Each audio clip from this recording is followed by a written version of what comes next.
dan insyaAllah Indonesia akan menjadi negara Al-Quran. Saya bisa meyakinkan gitu karena saya telah merasakan bagaimana di Turki. Saya bisa meyakinkan insyaAllah 1 juta menghafal Al-Quran.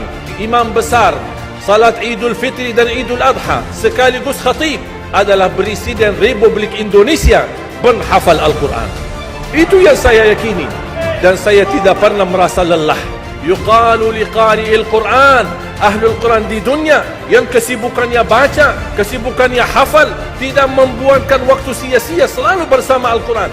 Allah suruh dia, bacalah dalam surgamu, naik derajatmu. Baca, naik lagi, tambah lagi baca, naik lagi. Sampai di posisi mana pun anda berhenti baca, disitulah posisimu di dalam surga.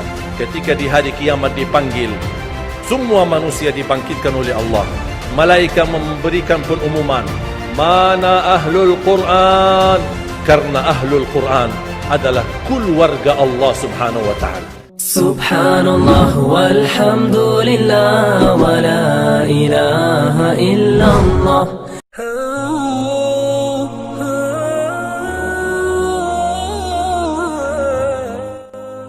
Saya memiliki harapan yang sangat tinggi.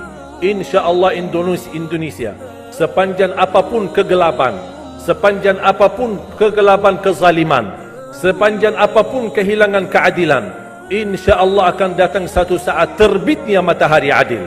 Dan insyaAllah Indonesia akan menjadi negara Al-Quran. Saya bisa meyakinkan gitu karena saya telah merasakan bagaimana di Turki. Turki negara sekuler yang ratusan tahun serangi Islam, ratusan tahun menabaikan Islam. Tidak boleh kumandangkan azan dalam bahasa Arab, tidak boleh ada rumah tahfiz, tidak boleh ada pesantren, tidak boleh belajar agama, tidak diberikan anak-anak kita bisa belajar dengan sendirinya Al-Quran. Semuanya dilarang dengan keras, bahkan terancam orang-orang yang melanggar aturan itu.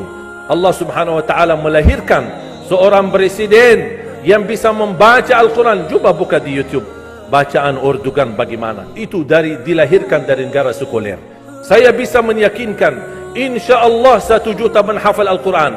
Dan bapa ibu mudah-mudahan masih punya umur akan mendengar pengumuman besar.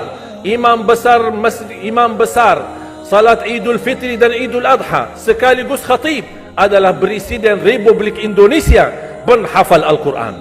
Itu yang saya yakini, dan saya tidak pernah merasa lelah. Dan saya selalu berkata sama istri, kalau saya mati itu pun karena saya bersama Al-Quran. Wallahi jamaah sekalian, yang bersama Al-Quran tidak akan merugi.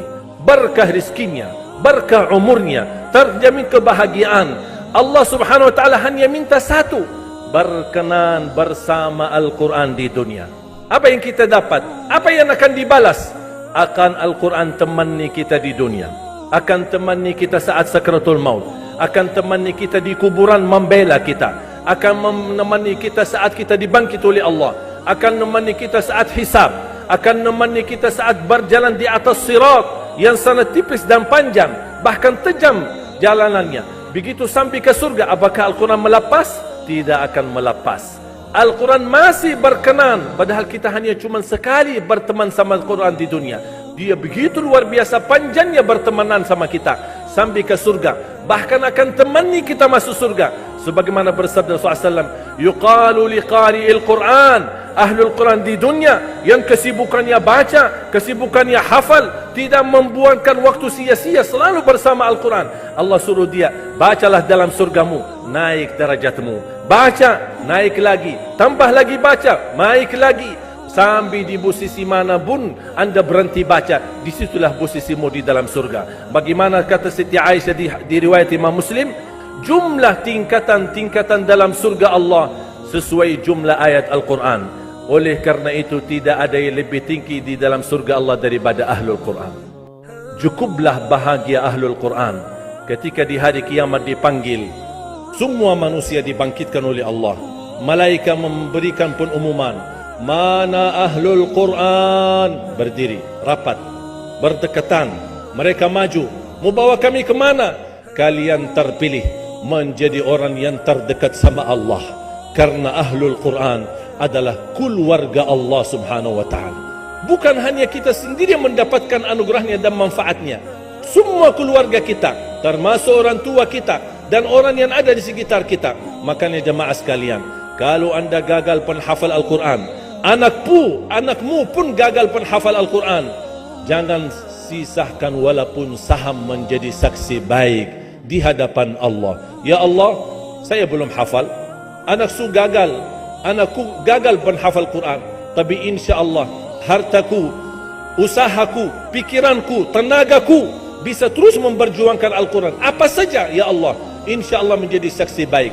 Dan nanti di hari kiamat, insya-Allah kita bersama ahlu Quran mendapatkan syafaatnya Al-Quran di hari kiamat. Kita sangat membutuhkan ayat-ayat yang dikumandangkan ketika meninggal dunia. InsyaAllah setiap satu huruf akan disalurkan 10 kebaikan. Mudah-mudahan semua yang hadir diberikan kemuliaan dan keanugerah dari Allah menjadi ahlul Quran, penghafal Al-Quran, penghayati Al-Quran, para pencinta Al-Quran, berakhlak-akhlakul Quran. Ya Allah, aku mohon atas izinmu ya Allah, kami bersama-sama bertemu di masjid ini.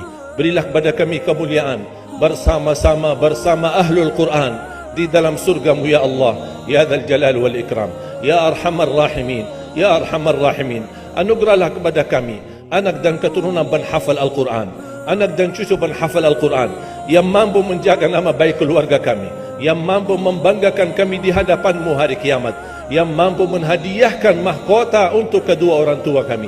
Birahmatika ya Arhamar Rahimin.